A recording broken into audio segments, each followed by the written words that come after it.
सहन करना बड़ा ही कठिन है।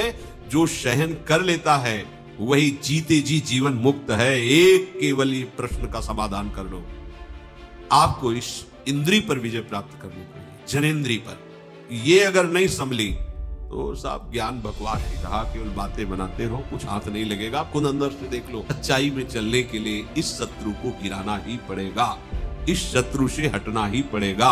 आज हट लो या जन्म जन्म के बाद हट लो, ढिलाई आपकी है, सहयोग प्रभु का है। उपासक जब ये निश्चय कर ले कि मुझे इससे अपना पिंड छुड़ाना है, तो बहुत समय तक वो वृत्तियां उसको जलाएंगी, वो उसको सहे, उनके अनुसार कोई चेष्टा ना करे, यही सब गड़बड़ हो जाता है। यम ही न व्यथ्यन्त्येते पुरुषम पुरुषर्षभ शम दुखा सुखाधीनम सोमृतत्वाय कल्पते। जो इस व्यथा को सह जाता है, व्यथित नहीं होता है, सुख दुख में समान भाव रहता है, वो परम पद का अधिकारी हो जाता है। इसीलिए तो चले भगवत मार्ग में शयन करने के लिए। हम गंदे आचरण करते रहे, साधु कहलाएं, भगवत भक्त कहलाएं, योगी कहलाने से क्या है? ये सब बहिर्मुख लोग हैं जो आत्मानंद को जानते ही नहीं, वो तुम्हारी बड़ाई कर रहे हैं, तो तुम अपने को क्या समझ रहे हो? क्या समझ रहे हो? जो भोगों में फंसे हुए हैं, शरीराभिमानी, वो तुम्हारी बड़ाई कर रहे हैं। अगर कोई एक महात्मा कह दे तुम ठीक चल रहे हो, तो करोड़ों की बात फेल हो जाएगी। एक बोल दे तुम ठीक चल रहे हो। हमें इन संसार में आसक्त जनों की बड़ाई से अपने को बड़ा महात्मा नहीं मान लेना है। कुछ नहीं, कोई निर्णय नहीं है, कोई उनमें वो विवेक शक्ति नहीं है। हम उनकी बातों को मानकर अपने को महात्मा मान लेते। अंदर झांक के देखो तुम्हारे अंदर क्या है, चाहे जिस वेश में हो। हमारा उद्देश्य भगवत प्राप्ति यदि हो गया है, चाहे गृहस्थ हो चाहे विरक्त हो, कोई भी हो, वो धर्म के अनुसार चले, अपने धर्म के अनुसार चले। पूर्ण रूप से आप मुक्त हो जाओगे यदि आप इसको सहना सीख गए। पर है बहुत कठिन सहना, है बहुत कठिन। जिस प्रकार प्रकाश और अंधकार एक साथ कभी नहीं रह सकता, ऐसे ही काम और भगवदानंद एक साथ कभी नहीं रह सकता। यदि प्रकाश है तो अंधकार का लेश नहीं, यदि अंधकार है तो अभी सूर्य उदय नहीं हुआ, अभी ज्ञान का सूर्य उदय नहीं हुआ। संसार कामना और वासना में भागता रहता है। यदि तुम भी कामना और वासना में भाग रहे हो तो तुम कैसे उपासक हो? तुम संसारी हो। तुम्हें कोई ज्ञान नहीं हुआ, तुम्हारे अंदर कोई सिद्धांत नहीं है। इसलिए ये मिथ्या ज्ञान, ये मिथ्या साधन छोड़िए, और जिसे ईश्वर कहा गया है, परमात्मा कहा गया है, आत्मा कहा गया है, ब्रह्म कहा गया है, प्रभु कहा गया है, उसका आश्रय लेकर स्वप्नवत, कल्पनावत, मायाव्रत इस काम से अपने को बचा लीजिए। इस स्थिति को तू प्राप्त कर ले कि जन्म जन्म से जो तुझे रौंद रहा है, ये काम तुझे आकर्षित न कर पावे। जब तक तुझे सच्चा ज्ञान नहीं होगा, तब तक ये काम घसीटता रहेगा, तब तक तेरे हृदय की जलन मिटेगी नहीं। अछत काम सुख सपनों, ना स्वप्न में भी तुझे शांति नहीं मिलेगी। इहा मूत्र विरक्तस्य नित्या नित्य विवेकिनः आश्चर्यम मोक्ष कामास्य मोक्षादेव विभीषिका। संसारी द्वंद्वों में जीता है, उपासक द्वंद्वातीत होता है। अच्छा बुरा, लाभ हानि, सुख दुख, आसक्ति घृणा, जय पराजय, संघर्ष शांति, ये सब संसारी के जीवन में होते हैं, साधु के जीवन में नहीं, उपासक के जीवन में नहीं। संसार में रह करके वो संसारियों से भिन्न होता है उपासक। मृत्यु होने पर तो सबके छूट जाते हैं, पर उपासक वही है, शरीर रहते हुए इस पर विजय प्राप्त कर ले। जब कोई शरीर छोड़ता है तो पाप पुण्य उसकी संपत्ति होते हैं, और वो लेकर के यहां से पाप पुण्य जाता है। पुण्य अधिक हुआ तो स्वर्ग जाता है, पाप अधिक हुआ तो नरक जाता है। फिर पाप पुण्य दोनों से बना हुआ इस शरीर, मानव शरीर मिलता है, फिर कर्म, फिर यही दुर्गति। अतः ऐ साधक, तू भगवत प्राप्ति का साधक बन, कामनाओं का नहीं। भोग की कामना जब तक है तब तक तू अपने को किसी भी प्रकार का साधक मत मान। ये निकृष्ट भाव त्यागना ही पड़ेगा। बहुत दुर्दशा हो जाती है, बहुत दुर्दशा, साधक समझ नहीं पाता। श्री स्वामी सच्चिदानंद जी महाराज जब भ्रमण हम कर रहे थे तो कुछ समय उनके पास भी रहे, बड़े अच्छे महापुरुष। वो उस समय ब्रह्मचारी जीवन होता है, जैसे नैष्टिक ब्रह्मचर्य, महावाक्य संन्यास ऐसे क्रम होता है। उस समय नैष्टिक ब्रह्मचर्य के व्रत में थे। तो उन्होंने कहा, ब्रह्मचारी एक तुम्हें घटना सुनाते हैं पास की, वो इसलिए सुनाते हैं कि इसको बहुत गौर से सुन लेना। उनका जी महाराज। बोले हमारे परिचय के ब्रह्मचारी जी थे, वो एक यहाँ बहुत बड़े जमींदार हैं, कोई गांव का नाम बताया उन्होंने। कहा वो जमींदार हैं, वो संतों को भगवान मानते हैं। कोई भी संत चला जाए बिल्कुल भगवान का स्वरूप मानकर उनकी आरती पूजा, और घर एकदम उनके लिए फ्री। कहीं बैठो किसी से बात करो, मतलब उनका बड़ा भगवत भाव। बोले वो ब्रह्मचारी जी उनके यहाँ 10-10 दिन रुकने लगे। जब हमें पता चला तो जब हमारे पास कभी आए तो उनको कहा, बिल्कुल बिल्कुल सिद्धांत के खिलाफ मत चलो, शास्त्र आज्ञा नहीं करता, विरक्त को आज्ञा शास्त्र नहीं करता आप गृहस्थ के घर रुक जाओ, नहीं। आप अगर रात्रि हो रही है, किसी नगर में गांव में है, तो देवालय में रुकिए, भिक्षा ले लीजिए, देवालय में पाइए। गृहस्थों के आसनों पर शयन करना, उनके घर में कई दिन तक रहना, ये ठीक नहीं। अगर कहीं ऐसा बन भी जाए संयोग कि उनके घर में रहना है, तो उनके घर के बाहरी हिस्से में, जैसे छप्पर पड़ा है, खपरेला पड़ा है या बारंडा है, एकदम खुले में चौड़े पे आसन लगाना चाहिए साधु को। कोठरी में, कमरे में, ऐसे अंदर नहीं, गृहस्थी के लिए ऐसा नहीं। उनको हमने समझाया। स्वामी जी सच्चिदानंद जी बोले कि आप 10-10 दिन जमींदार जी के यहाँ रहते हैं, यद्यपि वो बड़े श्रद्धालु हैं, पर शास्त्र विरुद्ध है, आपको ऐसा नहीं करना चाहिए। वो उनको बड़े उपनिषदों के सूत्र ज्ञान थे, तो वो हंस के स्वामी जी कहते कि देखो भाई, हम पढ़े लिखे ज्यादा तो है नहीं, पर हम महापुरुषों से कड़े हैं, इसलिए हम कह रहे हैं तुम गलत हो। अब आप हमारा उपनिषदों के सूत्रों से मुख बंद करना चाहें तो बात अलग, हम पहले कह रहे हैं पढ़े लिखे नहीं, पर महापुरुषों से कड़े। बड़ा शिव स्वरूप एकदम ऐसा, मतलब जैसे पहलवान कोई, बाल ब्रह्मचारी और त्रिपुंड, तो साक्षात लगता है महादेव बैठे हुए, दंडधारी महात्मा।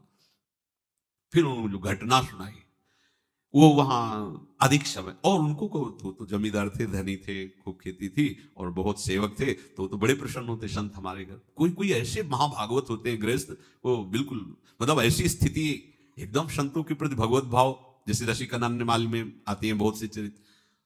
अब क्या हुआ कि उनकी जो घर की एक बेटी थी, वो बैठना उठना धीरे धीरे धीरे धीरे, ये मन है, जब तक ये मन जिंदा रहता तब तक तुम बहुत सावधानी, तुम्हें मार देगा। अब उनका व्यवहार हो गया, प्रेम हो गया। अच्छा, उनके लिए चांस था, नैष्टिक ब्रह्मचर्य के बाद सन्यासी होता है, लेकिन केवल ब्रह्मचारी के बाद वो गृहस्थ में भी जा सकता है। तो उन्होंने बात की, दोनों भागने के लिए तैयार हो गए। भागे, भगवान का खेल। स्टेशन में उनके परिवार का आर्मी से छुट्टी में आया हुआ था, वो अपना सब देखा हो तो कहाँ बिटिया, अब तो उसके होश उड़ गए। उसने कहा भैया पता नहीं क्या बाबा जी ने खवा दिया, हमारी बुद्धि खराब हो गई, हमें लिए जा रहे हैं। ओ उनके तो अब क्या बोले, अब वो तो बलवान आदमी पकड़ा, गाड़ी आई थी उनको लेने के लिए, तो आर्मी वाले को उसी गाड़ी में बाबा जी को बैठाला, उनको बैठाला, ले गए। अब वो तो जमींदार ने कहा कि हम तो प्रणाम करते हैं, आप लोग जैसा चाहें वैसा निर्णय करें, हम इस विषय में ना तो दंड विधान कर सकते हैं ना हाँ कर सकते हैं, आप देखो। वो सच्चे भक्त थे, फिर नए नए वो सब जवान। तो स्वामी जी कह रहे थे उनकी ऐसी स्थिति कि हम शब्द नहीं कह सकते, ऐसी मार पड़ी, पूरे वृक्ष में बांध के उनको चलने लायक नहीं रह गए। उपासक को ये सोचना चाहिए कि जन्म जन्म से हम भोगों में भ्रमित हो रहे हैं, फिर भी उन्हीं भोगों की तरफ यदि तो हमारा प्रभु का आश्रय क्या रहा, हमारा भजन क्या रहा, और हम बहुत इसको छुपा के रखते हैं, बहुत सजा के रखते हैं। ये आशा खत्म करो भाई। सत्संग सुनते हैं, भगवत मार्ग के पथिक है, आपने ही निश्चय किया ये मार्ग, जबरदस्ती किसी ने आपके गले में बांधा नहीं है, आपने स्वयं निश्चय किया है। जब आपने प्रभु को पसंद किया तो गंदी बात क्यों करते हो? एक बार चूक हो गई, 2 बार चूक हो गई, पूर्वाभ्यासवत सावधान, आगे बढ़िए। अहंकार का नाश करने के लिए आराध्य देव ऐसे को लगा देते हैं कि तुम्हारी दवाई कर देगा। चाहे देखो, भगवान के भक्त को कोई सताए ऐसा है कौन त्रिभुवन में? पर ऐसे भी देखे जाते हैं कि उनको जुकाम भी नहीं होता और पीट देते हैं, तो कौन है? वही भगवान। उसमें अपनी सामर्थ्य दे, जाओ इसको गाली दो, इसको पीटो, इसकी निंदा करो। अब उसके अंदर रहा खा जो भी अभिमान हो सब साफ हो जाता है। बड़े बड़े सिद्धों को पिटवा दिया, सिद्धों को जो भगवत साक्षात्कार किए हुए हैं।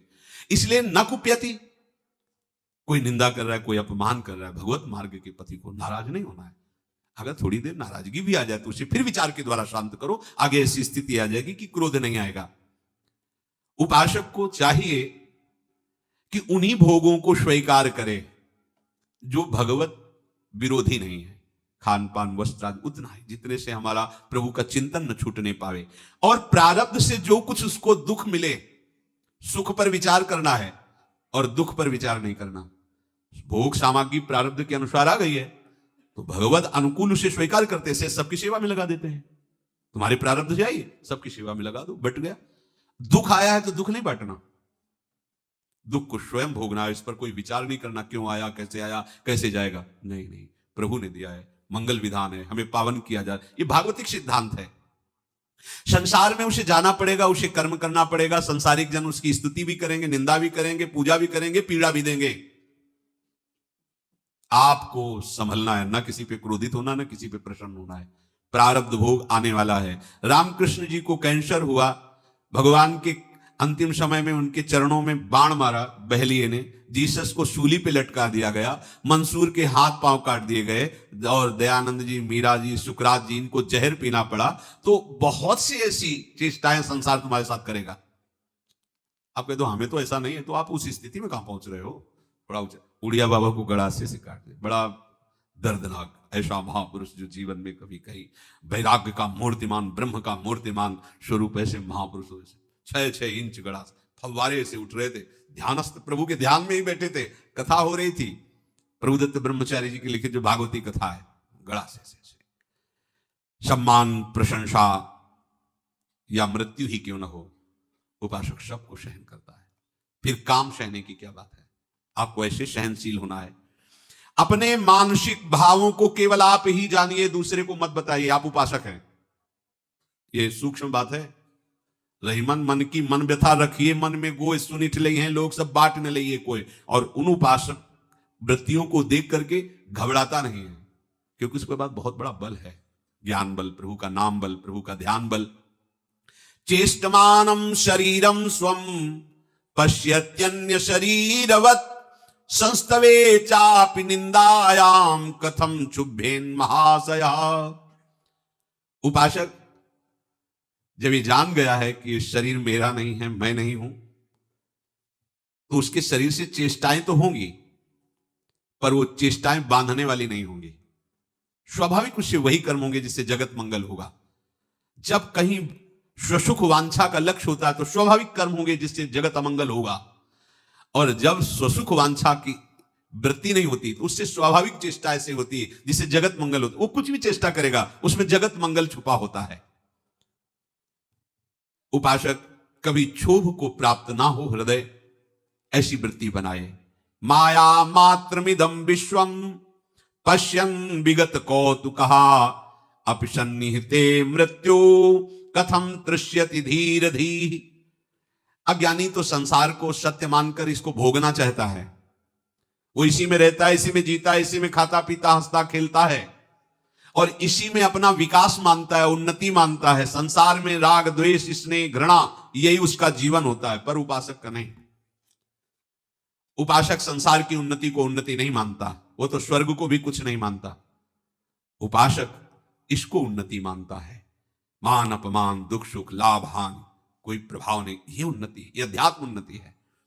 चाहे जितनी भोग सामग्री हो, भोगने की इच्छा ना हो, ऐसा हो जीवन कृतार्थ हो जाएगा, ऐसा हो जीवन कृतार्थ हो। और ऐसा बिल्कुल होगा। आप सच्ची मानिए, प्रभु के लिए कुछ दुर्लभ नहीं है। आप उन प्रभु का आश्रय ले, बिल्कुल मान लीजिए। वो जीवन को देखा है, इस हृदय को देखा है। ये लोग कहते हैं हम पीएचडी पढ़े, तो हम कहते हैं मन की पीएचडी पढ़े, क्योंकि बचपन से इसी की मार खाते रहे, इसी को देखते रहे, इसी की एक एक हरकत देखते रहे, एक एक वृत्ति देखते रहे। सच्ची मानिए, प्रभु का आश्रय लेकर इसे प्रभुमय कर दिया जाए, मन को प्रभुमय कर दिया, सब ठीक हो जाएगा। रात दिन भजन में लगा दो, मृत्यु नजदीक है, आने वाली है। संसारी पुरुष मृत्यु से डरता है। यदि तुम मृत्यु से भयभीत हो गए तो तुम कौन से साधक हो, किस बात के साधक हो। अरे भाई, तुमने तो जीते जी शरीर का त्याग कर दिया, छूटे तो क्या परेशानी। सबसे बड़ी मृत्यु की, भय की वृत्ति उसके अंदर होती जो शरीर को अपना मानता है, जो जीना चाहता है, जो भोग भोगना चाहता है, जीकर वही मृत्यु से भयभीत होता है। तूने तो भोगों को त्यागा, शरीर के राग को त्यागा, तो जीने की इच्छा के अभी मृत्यु आ जाए, क्या फर्क पड़ता है। हम तो अपने स्वरूप में अपने स्वामी जी के समीप है, और वही है, वहीं जाना है, वहीं है, जहां जाना है वहीं है। अब हमें क्या फर्क पड़ता है। बोले आपको नहीं पड़ता होगा, हमें तो पड़ता है भाई। हमें हम आपस में मिलके एक शब्द में हमें बोल दिया, हम सब प्रियाजू के हैं और ये तो जले गए, एक दूसरे को सब ले जाते जलाते। ए मरा ये ले, राम नाम सत्य है। तो तेरे विवेक कहां गया था? तू तो समझ, अब कम से कम एक को फूंक के आ रहा है तो तू जीते जी तो समझ ले कि सत्य क्या है। लेकिन नहीं, तो फूंक के आ रहे, पर उसको ये ज्ञान नहीं कि हम अभी बोलते क्या गए थे। अगर तेरे को मृत्यु का भय है तो तू उपासक किस बात का है? ये मृत्यु का भय उसी को सताता है जिसको इस शरीर से प्यार है, जीने की आशा है। क्यों? क्योंकि भोग भोगना है, इसलिए अच्छा लगता है संसार। उपासक तो मृत्यु को खिलवाड़ समझता है, और जिसकी वृत्ति भगवदाकार होने लगती है वो मृत्यु तो महोत्सव हो जाता है उसके लिए। अज्ञानी मृत्यु से भयभीत होता है, उपासक नहीं। जब तूने संसार को, शरीर को मिथ्या माया जानकर त्याग दिया तो तू मृत्यु से क्यों भयभीत होता है? स्वागत कर मृत्यु का और उत्सव मना उस दिन का जिस दिन तेरा शरीर छूटेगा। काहे को भयभीत? अब जब मृत्यु से भयभीत नहीं तो फिर और क्या भय? सबसे बड़ा कष्ट मृत्यु देती है, उसी से तो ये काम आदि क्या कष्ट दे सकते हैं। पर हम लोग बहुत कमजोर हो गए हैं, विषयों का सेवन करने से आध्यात्मिक ऊर्जा शक्तिहीन हो गए हैं। इसलिए हमें चाहिए कि हम अपना बल बढ़ाएं। मेरे बल सी वृंदावन रानी, खूब नाम जप करें, श्री जी की सेवा में रहें, वाणी जी का गायन करें, और विनय मान लीजिए हमारी, जिन भोगों को अभी तक आप भोगते रहे उनको कष्ट सहकर मत भोगिए, तभी आपकी आध्यात्मिक भूमिका ऊपर उठेगी। नहीं तो केवल बातें सब आपकी रहेंगी, कुछ बनेगा नहीं।